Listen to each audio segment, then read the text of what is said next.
Hi guys, Glitch here, back with another video, and today we will just be going over a special type of verse. We'll be going over something that isn't Naruto or JJK related. We'll be going over SCP. SCP stands for Secure, Contain, Protect, and they help trap anomalous beings. There are also some other many organizations within the verse called like the Occult Coalition, but like those really aren't the main focus of today's video. Today we'll be going over how strong is SCP-3812. For those who don't know, in the official SCP wiki, it stated, this is my interpretation of it, that SCP-3812 is a reality-altering entity, and due to SCP-3812's latent effect on reality, it is nearly impossible to describe SCP-3812 in any meaningful way, as all that is known is that SCP-3812 was used to be Sam Hallwell, a non-anomalous African American human being who was believed to have died in 1996. Sometime shortly after his death, SCP-3812 was observed rising out of his grave and disappearing. So that's the official definition, or his official description. But before we get into more of the video, I'd like to thank all of you for 100 subscribers. That was the grind. Was hoping for that. I mean, we're, we're hoping for that. We're growing. We're growing. That's all that matters. Cause yeah, I just wanted to thank all of you for 100. Hopefully, we'll get to 1K before the end of the year. But yeah, um, first of all, I'd like to tell all of you to please like and subscribe before we start this video. And yeah, I've done a lot of research on this. No, that's not true. But yeah, I've done a lot of research on this. SCP-3812 has an active and aggressive effect on reality around him, which gives him a form of reality manipulation. It can manipulate people with its anomalous influence so subtly that people don't even realize, and they have even gotten to its most broken hacks. As I said before, I've already stated this description. However, its description, of course, as stated in the description, which is funny, is that it isn't really important because as humans we can't comprehend how strong it is. When the SCP Foundation tried to contain SCP-3812, it warped reality and allowed him to teleport away from the cell, or it removed the cell around him. It's even stated in the website that even when off guard, SCP-3812 can alter reality to remove any threat to itself or its freedom. In the SCP Wiki, he stated that he passively affects reality, specifically in the form of spatial, which is space related, and temporal, which is time related. So he has like a space and time manipulation basically. SCP-3812 is capable of altering events throughout its history. He's able to alter events. For example, he's also able to erase things. So for example, if SCP-3812 decided he didn't like World War II, he would literally just remove World War II from everywhere, including history books, technology, your memory, my memory. We would even have a vague idea of it. We'd only think that World War One happened. Even teachings of it wouldn't be there anymore. So that's the kind of worldwide effect it has. It's stated in one of the logs of SCP-3812's activities, he was able to remove an island and no one noticed, and he's removed it from people's mind so they don't know it and they don't know that the island was ever there.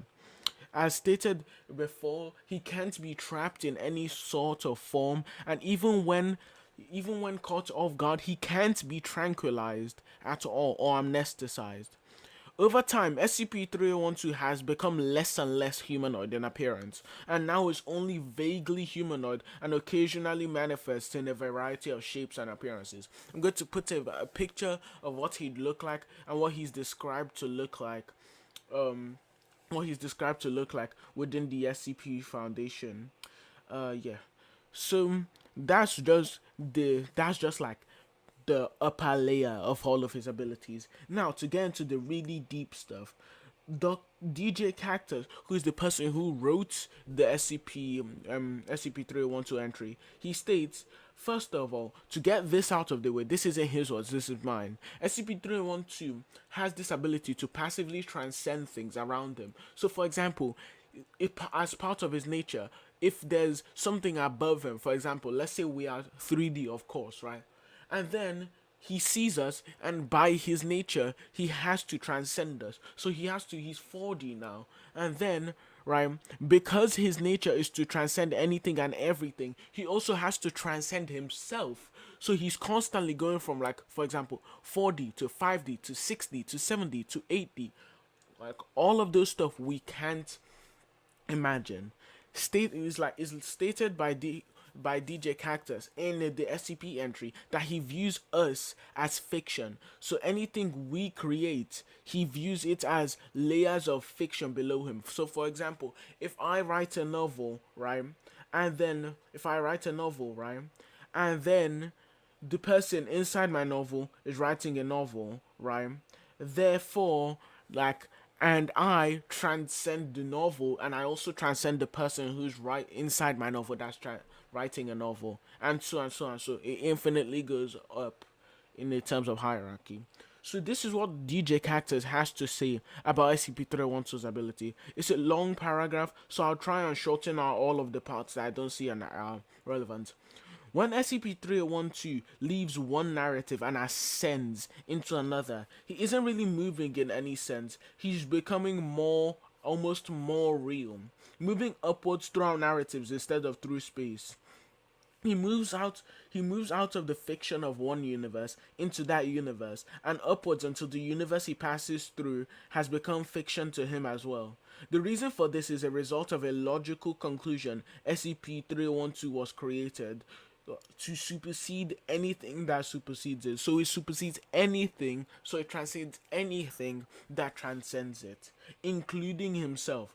The moment a story about 3812 in a higher universe would become more real than 3812, 3812 will be then forced to supersede himself, and so on and so on. Suffice to say, any creature, entity, or concept described in any fiction within our universe, so our universe, would be so far gone in SCP-3812's narrative review, it may as well not have existed at all.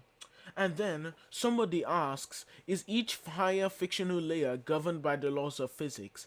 If so, do you believe that will make him unable to transcend above a being who exists independent of the physics written in their fiction? So he's basically asking, can SCP-312 transcend things that don't abide by the laws of physics? And DJ Cactus's response was, they are not. The single rule that governs his entire existence is pretty simple. So if something that exists would supersede him for whatever reason, he would then immediately supersede them. The reason he's described as spiraling up is because he's also forced to attempt to supersede himself, crashing through any narratives to try and get to a point where he would be higher than himself. This isn't something that can happen, not really, but his nature dictates that he must, so he does. So clearly, the narrative that's trying to be painted here is that SCP-3012 is able to supersede anything that's above him, like it's stated consistently. And this final statement that DJ Cactus says about it is that he doesn't really think about it, so this is a passive ability that he has. It's a consequence of his own nature, so it happens immediately because of what he is. If something exists, by definition, he supersedes it. So yeah, that would just put SCP-312 in infinite layers into boundless, right? So that's like corny crossverse debater stuff. I'm not really going to go into the definition of